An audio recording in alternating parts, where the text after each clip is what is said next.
for this day, for just the opportunity.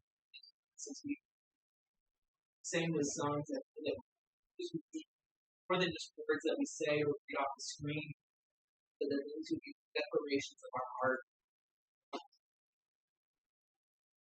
We always confess, always hold to from eternal life is found.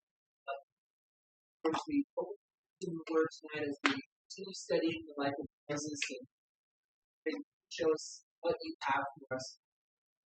Just like example, this is set promise that we have.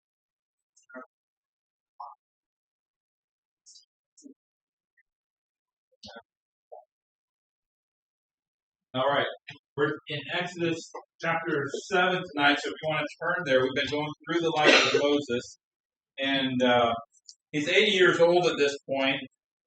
Jumping back in time, before the days of Moses, God had made a promise to a man named Abraham, and he promised him two things.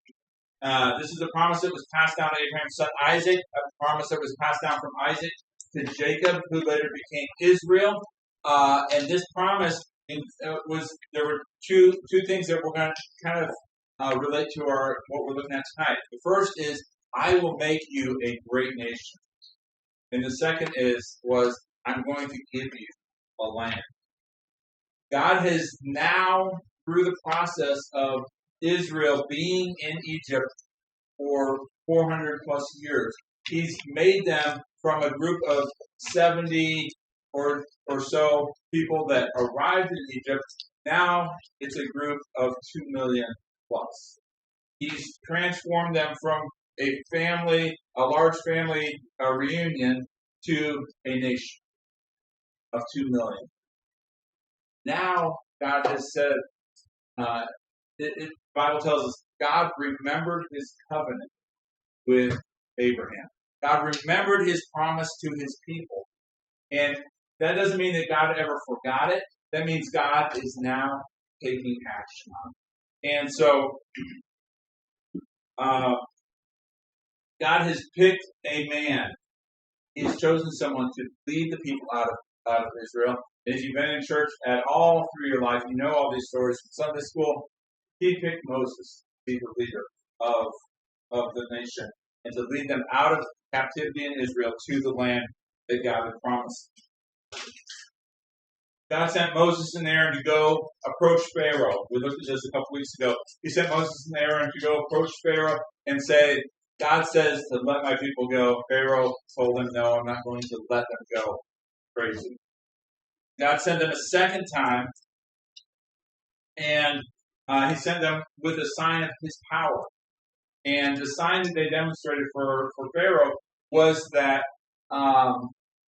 one of the evidences that this wasn't just something they made up is when I tell you to, you cast your staff on the ground and it will turn into a snake. And so Moses did that as a sign that this wasn't just the word of two 80-some-year-old guys. This was the word of God. Well, come to find out that Pharaoh's magicians were also able to duplicate that feat. I believe Pharaoh's magicians were working with demonic power, with all the false gods that they worship. They also passed down their staffs, and they became snakes. But the Bible tells us that Moses, or it was actually Aaron's staff, swallowed the staffs of the others. Now, I did make last time we met, I did make a mistake, because I told you that word only happens twice in the Old Testament. It happens twice in the book of Exodus. Someone came to me afterwards, it occurs like 50 times in the Old Testament. Yeah, I was way off, wasn't I? And I knew it occurred twice, and it was only twice in Exodus. The first time is Aaron's staff swallowed the staffs of the magicians. The second time is in reference to the Red Sea swallowed up the Egyptian army. Well, wasn't there a reference to the Korah and the rebellion of Korah? Didn't the Bible reference the swallow them? Was that not in Exodus? That's not in Exodus. Okay. That's in Numbers, but yes, there. Well, and I don't know if that's the exact same word there, but yeah. Yeah, I thought. Yeah. No, but that's definitely one of the other occurrences of that concept. So, just wanted to throw out there, check out what you're listening to. Make sure people are on track, okay?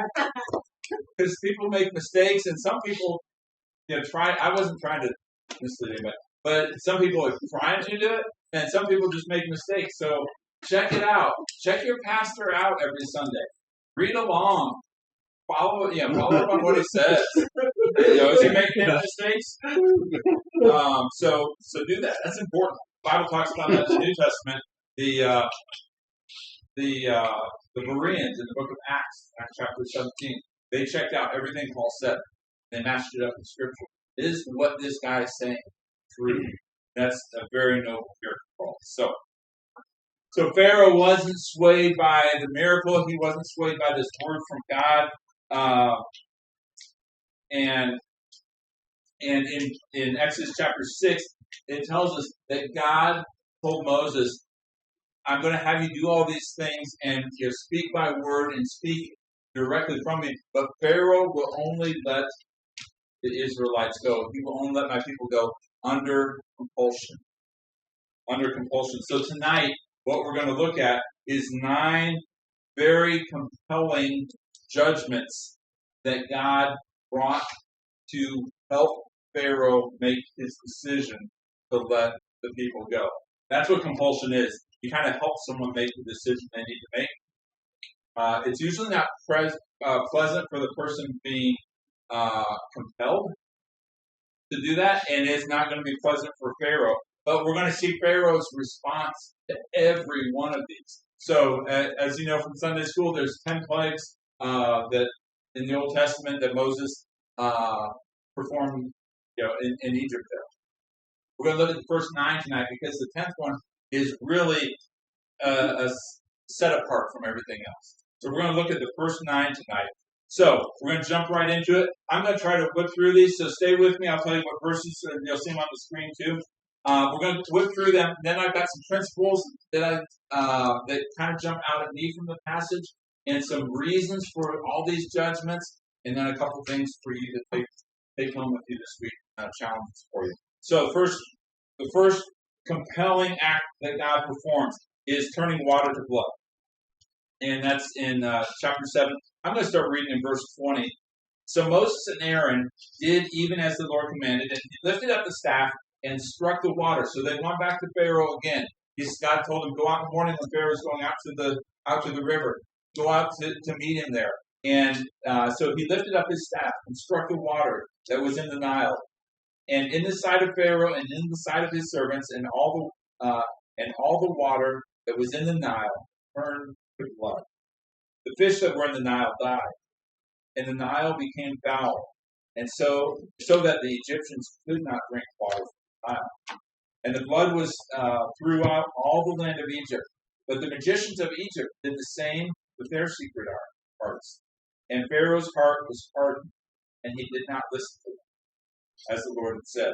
Then Pharaoh turned and went to his house with no concern even for this.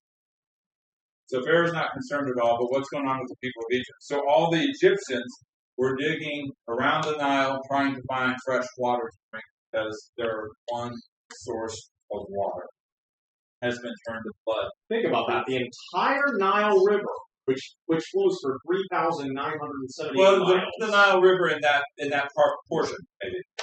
Yeah, maybe not the whole, not the whole thousands of miles of it.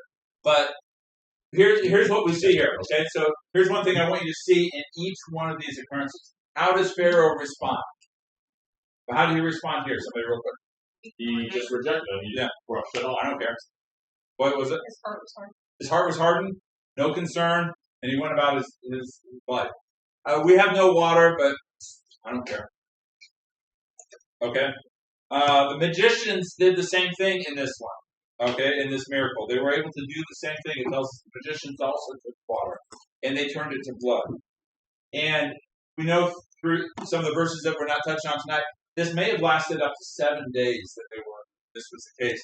Because it says 7 days later, the second plague, the second judgment of God on Egypt. That is frogs. Frogs. But if you refuse to let them go in this second encounter Moses has with Pharaoh, if you refuse to let them go, behold, I will smite your whole territory with frogs.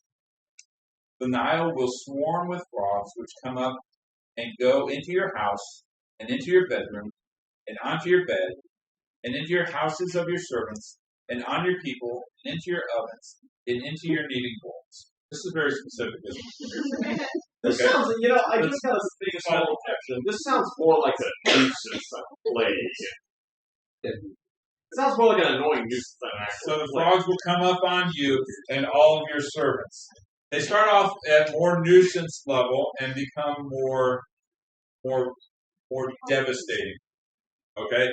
Frogs are a big problem. They're persistent and tenacious. So let's jump down to verse 7. How did the magicians respond? They did the same with their secret arts, making frogs come upon the land of Egypt. Okay, so imagine this. So where are the frogs based on verse 3 and 4? They're everywhere, right? It basically said that they are in every inch of the land. Okay, so you see our back porch out here, and our bedroom is right off of the and there's off the porch, and there's a sliding door. And if there's 3 or 4 frogs out here, it's enough to wake you up. They are that one little frog can be so stinky. Wow. Like that. And so imagine how loud, how deafening would the land of Egypt have been for these several days. That would be horrible. How many of you are like wigged out when a frog jumps on you? So that would be torture for you, right? I would be obedient. Something I find very interesting is that Pharaoh was convinced by his magicians doing the same thing. But what I find interesting, if I were Pharaoh, I would be angry that they're just adding to the problem rather than trying to make it go away. Exactly. That was exactly where I was going. The magicians aren't so very bright because we have a plague of frogs that are everywhere, right? So here's what I do. I have an idea. I will make more frogs. Not so bright. Okay. But this is some have speculated that that it was kind of like a parlor trick when Moses threw down the staff and it turned into a snake, and the magicians did the same. And Trey shared last time that there's a theory out there that they can hypnotize the snakes. I don't think it was that at all, because we have these other miracles that they're performing by demonic power, I believe. And so, to Trey's point, if they really wanted to prove they had power, if they were equivalent to God, if they were just as powerful as God, God says, I turn the river blood. I turn it back to water. There, God. Now what are you going to do? I plague the world with frogs. Oh, they're gone. Now what? So clearly, this is not an equivalent power struggle. This is someone trying to mimic God and not being successful at it. So what's Pharaoh's response? Jump down to verse 14. The frogs died. They piled them up in heaps, and the land became foul. Okay, if it didn't bother you before, this would really be a problem. Mountains of dead frogs rotting, and the land became foul. But when Pharaoh saw that there was relief, he hardened his heart and did not listen, as the Lord had said. Pharaoh had asked for relief from Moses. Moses, please, can you ask your God to remove the frogs? And Moses said, yes, I'll ask God to do that. And he asked him even, I'm going to let you choose when the frogs will be removed. And Pharaoh brightly says, how about tomorrow? Why tomorrow? These Egyptian why not now? But he says tomorrow, and it happened right on cue. And so he's begging God to remove the plagues, but then as soon as it's gone, as soon as there's relief, he hardens his heart again. and he will not listen. So, plague number 3. We're going to keep whipping through these here. Incense. Verse 17. They did so. Aaron stretched out his hand with the staff and struck the dust of the earth, and there were gnats on man and beast. All the dust of the earth became gnats throughout the land of Egypt. Jump down to verse 19. Then the magicians of Pharaoh said, okay, this is the finger of God. We can't imitate this. And Pharaoh's probably like, good, I'm glad we don't need more bugs. But Pharaoh's heart, verse 19, Pharaoh's heart was hardened. He did not listen to Moses and Aaron, as the Lord had said. So, when it comes to specific, what specific bug was this? It says gnats here. Some say it might have been lice. Some say it might have been gnats. Some say it might have been mosquitoes. Some small, very very small insect like that. What's up, Bercy? Wouldn't be the least bit surprised one of the most torturous sounds imaginable is the sound of gnats and mosquito buzzing. Yeah, that is like, let's see how long you can last. And gnats don't. Mosquitoes bite you. Lice get in your hair. Gnats are just irritating because they fly in your ears and they get in your eyes and they fly up your nose and you breathe when you're. Have you ever walked through a swarm of gnats? Yes. It's like. Yes, that has happened to me. Okay. And so if you imagine the whole land being covered with gnats, you can't get away from it. Okay? So whatever it was, could have been wasps. That's worse. The magicians recognized the power of God, and they said, "This is the finger of God." Okay, so we're still on irritating plagues, not devastating but irritating. Number 4, flies. Verse 21. I'm going to start verse 21. If Moses again said, "If you do not let my people go, I will send swarms of flies on you and your servants and on your people and into your houses, and the houses of the Egyptians will be full of swarms of flies, and also the ground on which they dwell. But on that day, I will set apart the land of Goshen where my people are living, so that no swarms of flies will be there, in order that you may know that I am the Lord." It's the Lord. Commentators believe these were some kind of biting flies. Have you ever had a horsefly bite you? Those are man, or any kind of biting fly. That's a really good bite. It may have just been a house fly, but they believe it was some kind of a biting fly. That's wicked. That's nasty. And they were everywhere. At least everywhere the Egyptians. Here, God starts to make a distinction. He says, this plague is now only going to impact the area where the Egyptians are, not the land of Goshen, where Israel is. But so does that mean Israel was affected by the force of the reed? Mm-hmm. Yeah. Like, I haven't forgotten about you, but it's like giving Moses an attitude. So he doesn't say that, but he does start making that distinction at this point. From here on out, the plagues do not affect Israel. It only affects Egypt.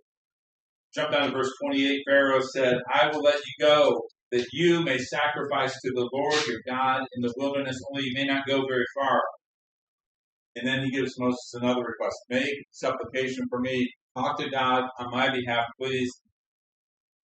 And remove the flies," is basically what he's asking. The Lord did as Moses asked and removed the swarms of flies from Pharaoh and his servants and from the people, and not one remained. And Pharaoh said, "Oh, finally, thank you. Your God is so good. He's a great God. And I'm going to comply with what he wants." No. But Pharaoh, guess what? Hardened his heart, and he did not let the people go. You notice Pharaoh's cooperation, his repentance is never genuine. It's one of those situations. I'm in an uncomfortable situation. How do I get out of this as quickly as possible? What do I have to do to get out of this? Tell me the right words to say. And so that's about the level of how genuine Pharaoh was here. All right, moving on. Number 5, livestock. The livestock. and in chapter 9. So flipping over to chapter 9, verse 3. Behold, the hand of the Lord will come with a very severe pestilence on your livestock which are in the field, on the horses and the donkeys and the camels and the herds and all the flocks. But the Lord will make a distinction between the livestock of Israel and the livestock of Egypt, so that nothing will die of all that belongs to the sons of Israel. The Lord will set a definite time, saying, tomorrow the Lord will do this thing in the land. Yeah. Verse 7 tells us.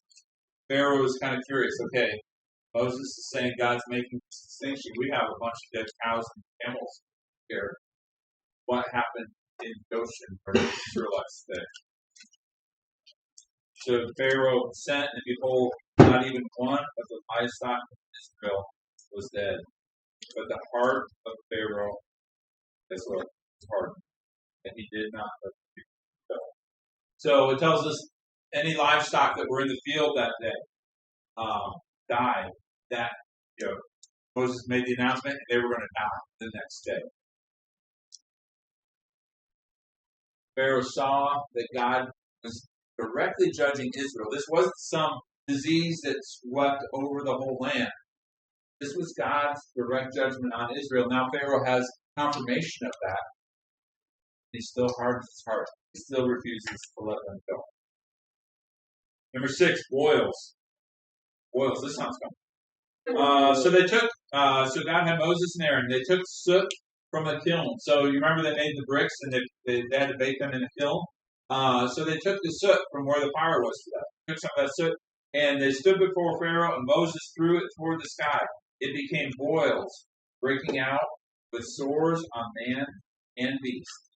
Magicians could not stand before Moses because of the boils, for the boils were on the magicians as well as on all the Egyptians. So not only could the magicians not duplicate this, it's probably a good thing. They would have had a lot of enemies. But they were also so afflicted that they couldn't even present themselves to Pharaoh to advise him or to be there in the circumstances. They were so afflicted by the boils. So let's keep moving. Hail. I'm whipping through these, aren't I? Let's keep going. Verse 23 of chapter 9. Moses stretched out his staff toward the sky, and the Lord sent thunder and hail and fire ran down to the earth. And the Lord rained hail on the land of Egypt, so that there was hail and fire flashing continually in the midst of the hail, very severe, such as had not been seen in all the land of Egypt since it began. The hail struck all that was in the field throughout the land of Egypt, both man and beast. The hail also struck every plant of the field, shattered every tree. Only in the land of Goshen, where the sons of Israel, there was no hail. So this hail, this storm was so severe that it killed people, anyone who was out in the field. It killed animals, anything that was out in the field. It destroyed all the crops. It destroyed all the trees. Again, just the land. But God, in this case, He offered the Egyptians a step of protection. He offered, and He made this blanket offer. Look back up at verse 19. Now therefore send and bring your livestock and whatever you have in the field to safety. Every man and beast that is found in the field is not brought home when the hail comes down will die. So you have a chance, Egyptians. You have an opportunity. God has warned you. Want to be protected? Just come inside. Bring your animals into the stables. Bring them into a cave. Bring them somewhere safe. And you will be safe. You will not die. But if you are in the field, you will die. And it says those, next couple verses say, those who feared the Lord brought their animals in. Those who did not, and they died.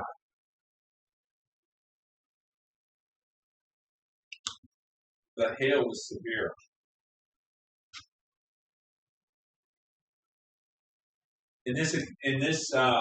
during this encounter, during the hail, Pharaoh declares that he sinned against the Lord.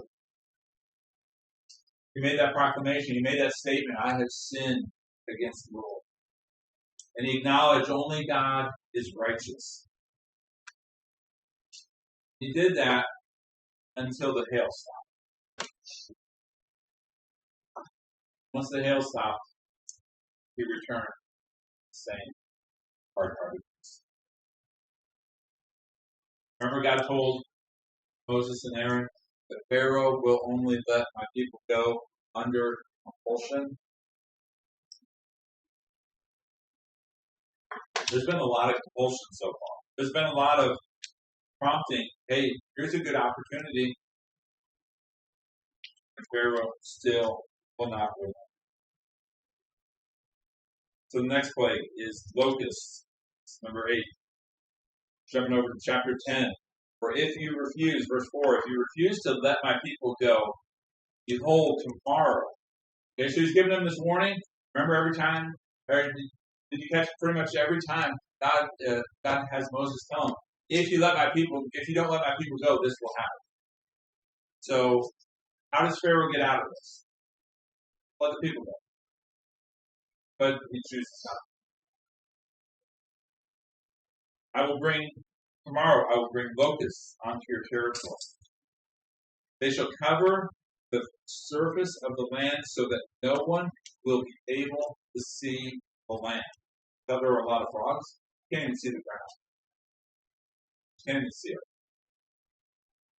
They will also eat the rest of what has escaped, what is left to you from the hail. And they will eat every tree which sprouts for you out of the field.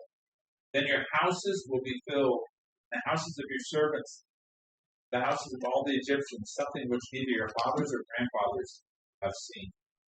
From that day, from that day that they came upon the earth to this day. And he turned and went out from Pharaoh. So, as I mentioned, the locusts cover the earth so thick that you couldn't even see the ground. If you get a few locust kind of things, and you're trying to grow a garden, they will destroy your tomato plant. I mean, they will eat it up in a day, just a couple of them. They will demolish it. These guys are hungry. Okay, they have an insatiable appetite, and the land is covered with them. This is devastating for an agricultural society. There is not even a sprout of anything green, anything growing anywhere. It says they took out the rest of the trees. Anything that was left of the tree, they demolished. They filled the houses, covered the land. And it's interesting. This is the first insight we get to the public opinion. Where's Pharaoh in the public opinion polls throughout all this? Probably pretty angry. If you're an Egyptian and someone calls you up and say, "Hey, would you say Pharaoh's doing a favorable job, or break this for me?"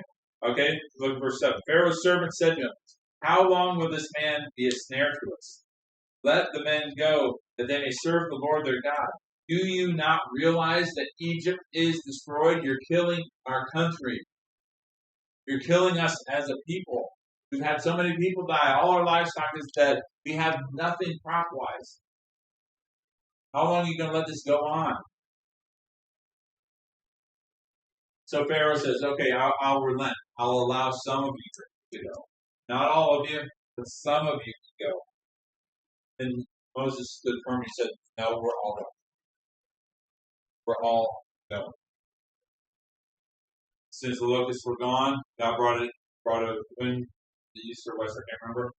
God brought a wind, took them back out to the Red Sea. Pharaoh's heart became hard. No, you're surprised. No, that's awesome. Number 9. Verse 22 of chapter 10. Moses stretched out his hand toward the sky, and there was a thick darkness in all the land of Egypt for 3 days. They did not see one another, nor did anyone rise from his place for 3 days. But all the sons of Israel had light and light. So Pharaoh again relents and says, I'll let you go, but this time you have to leave all your flocks. You guys can go, please leave, but I need you to leave all your flocks and herds. Moses said, no. We're going to worship the Lord. We're taking everyone. We're taking our animals. That's what that wants. Look at Pharaoh's ultimate response here. Sometime to the end of chapter 10, verse 28. Pharaoh is finally fed up with Moses. He's sick of seeing him. That makes sense. And he says, get away from me. Beware. Do not see my face again, for in the day that you see my face, you shall die. Here's Moses' response. You are right. I shall never see your face again. If you're making this in a movie, that's where the ominous music comes in, right? Foreshadowing. Okay? Given the increasing intensity that the God of Moses has brought upon your land, you're being pretty arrogant in the face of the guy who is a spokesman for God. And those words are pretty foreboding. You're right. I shall never see your face. So, this has been quite a month in the history of Israel here. Probably took place over the time frame of about a month, maybe a little more. 6 weeks. Something like that. We don't know exactly for sure how long all these. But God is at work accomplishing what He promised He would. God is at work doing, fulfilling His promise.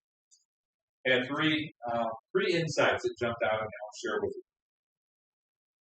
First one is God controls all realms of nature. Nature fully obeys every command of God. God controls every aspect of nature. Notice every one of these plagues on Israel, these judgments on Israel, is natural, is a natural phenomenon, is a supernatural act of God.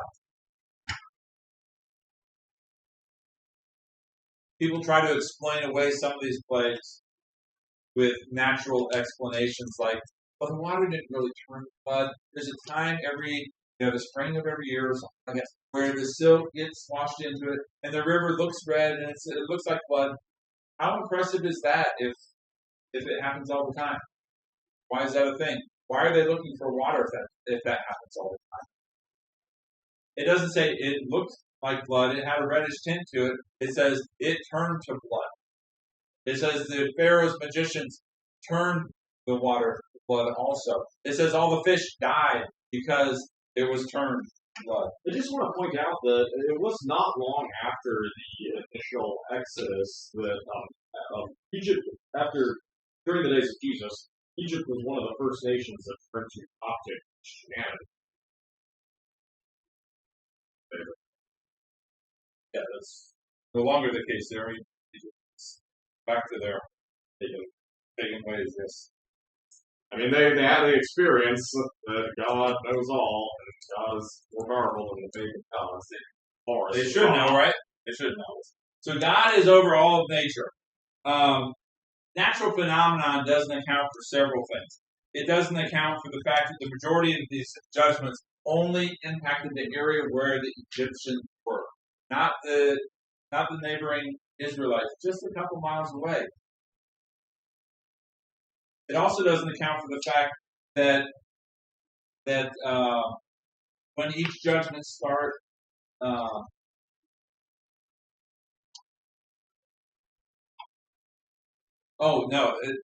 it also doesn't account for the fact that the judgments didn't start until Moses and Aaron said for them to start. They would raise up their staff where they would say, tomorrow at this time, this will happen, and this is going to happen now. They declared the start of it, and they also declared what natural disaster was coming up. Here's what's about to happen to you. If these were surprises, if these were natural phenomena, they would have no clue. But Moses and Aaron knew what God had told them he was going to do. Every time a judgment started, it's to display God's power, over nature. He is the God of all. He is the God who's in control of everything. But every one of these judgments and plagues stops. There's a demonstration. God is in control. That's the power of all nature. So God is in control of everything natural. That's the first insight. He has control over nature.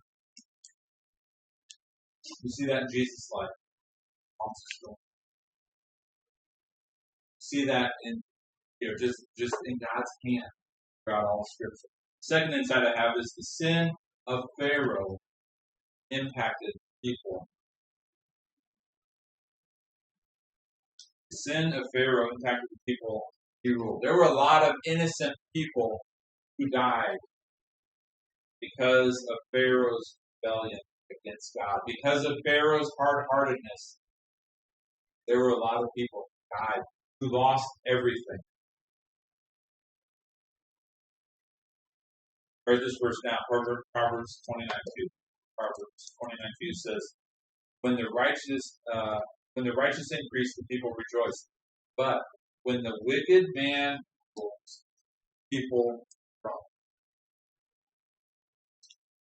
People groan because God judges the wicked, and unfortunately, those times that you're under someone who is wicked, you incur some of that judgment. You work for a company that does something that causes them to have to fire all their employees or shut down. You lose your job. Well, you didn't do anything wrong, but you're the grand recipient of someone else's wickedness. It happens. It's on a family level. Wicked parents cause horrible children. On a national level, wicked leaders all throughout history have caused devastation.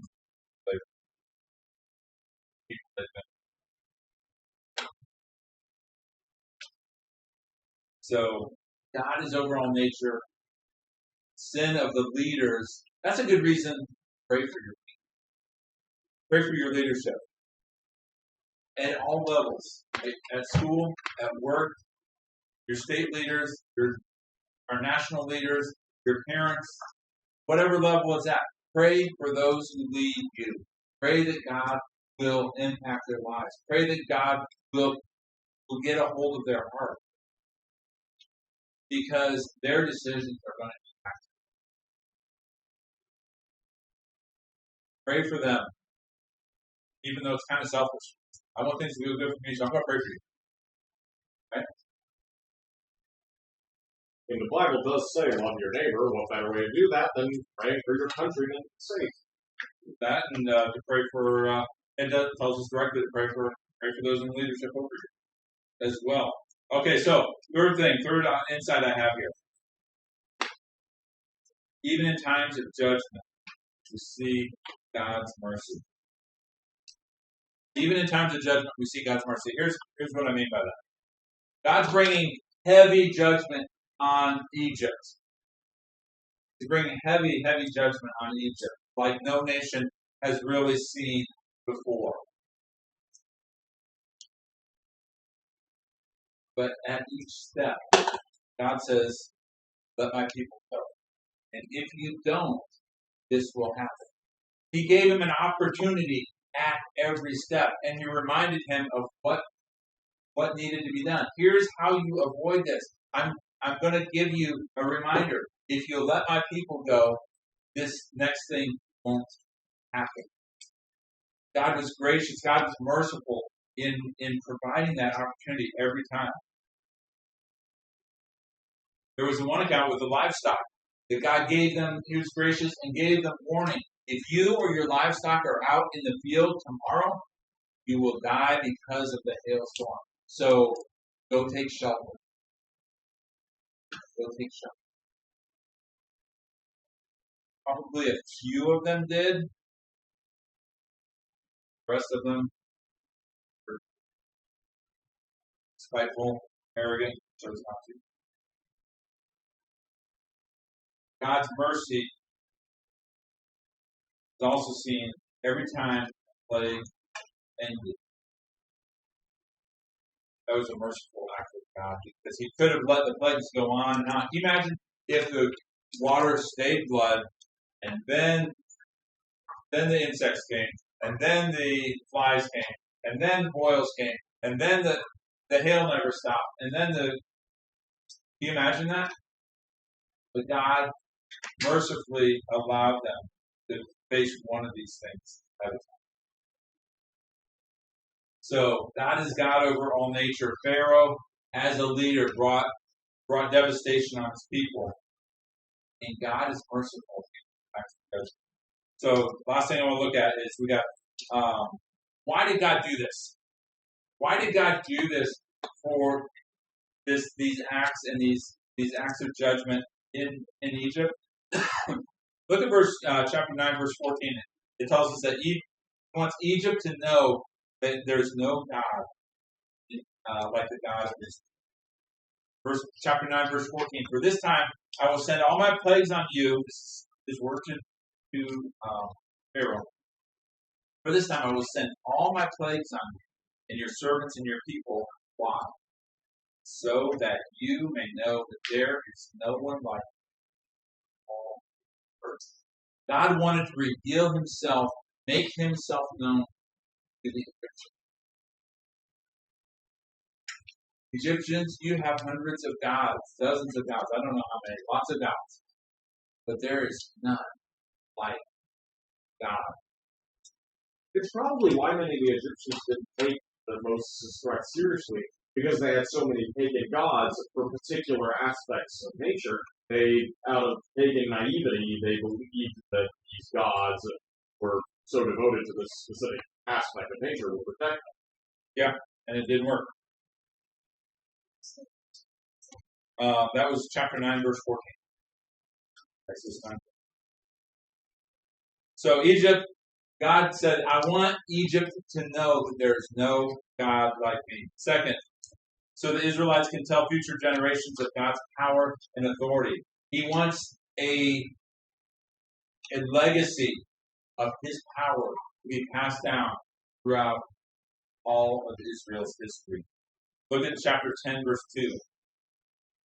That you may tell in the hearing of your sons. Here God's saying, I'm doing this so that you may tell in the hearing of your sons and of your generation how I made a mockery of the Egyptians and how I performed my signs among them. That you may know that I am the Lord. I want you to tell your sons. I want you to tell your grandsons. These stories will be passed down over generations. And I want you to tell them. Number 3. Why did God do this? Number 3, to judge Egypt. Judge Egypt for their treatment. When God promised to make Abraham into a great nation, he promised to give him a land. He said, I will bless those. Bless you. I will curse those. Curse you. God is not one to back down on his promise. He promised to curse those who were cursed to Israel. Where does Egypt fall in that spectrum? They were cursed. So God brings judgment. Not only was Pharaoh stubborn in refusing to relent to God, but Egypt as a whole has cursed Israel. Number 4, fourth reason, God wanted to deliver his people from Egypt, bring them to the promised land. Every step of the way, what's his message, Pharaoh? Let my people go because I'm bringing them out of this land. Land I promised. Let my people go. Let my people go. That's why. So God wanted to make an impact on the Egyptians spiritually. He wanted to make an impact on the Israelites spiritually. He wanted to be able to. He needed to keep his promise to bring judgment on those who had hurt Israel, and he had a practical aspect of taking the people to the land that he had promised them. So this week I got 2 things for you. I love this aspect of this account. And the first one is never compromise to God. And I love how we see that in Moses. Because at multiple different times, at least 4 or 5 different times, Pharaoh said, okay, I'll let you go, but only part of you can go. You can only go here. You gotta leave your animals.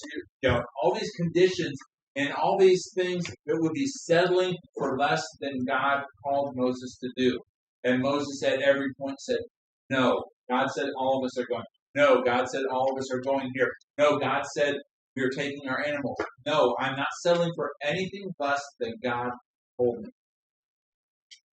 I'm not settling. I'm not taking a partial win here. Hey, at least we got a couple days off, guys. We got a couple days away from making bricks, okay? No, that wasn't God's plan. God's plan was to take them to the promised land and settling for part of what God had called him to do, what God had called him to bring them to and from. It was a compromise. Never settle for less.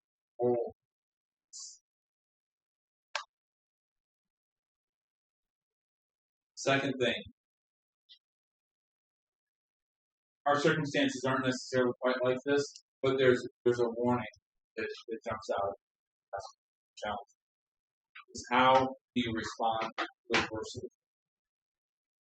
How do you respond to adversity? Guard your heart in your response to adversity.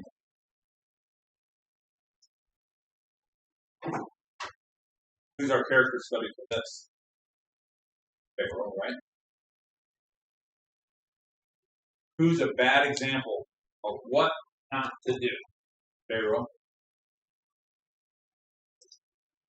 In adversity, in difficult times, in times of challenge, you have two options.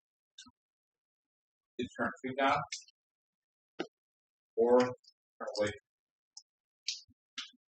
You can lean into God or you can fight God. You can trust God or you can blame God. There's 2 options, and it's going to impact you one of 2 ways. Guard your heart, guard your mind, guard your thought process in how you respond to those difficult circumstances. Because it all depends on how you respond, your heart attitude. It said, the same sun that softens the wax hardens butter. God, soften your heart in difficult times into making peace. Choose that heart.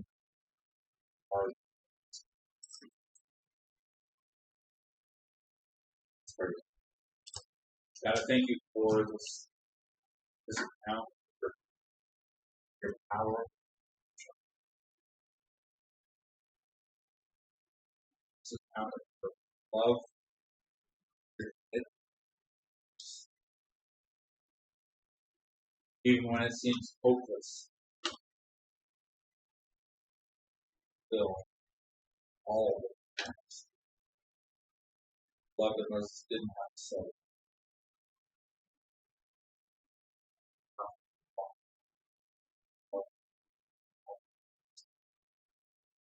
It's that same faith. It's that same trust. It's time. And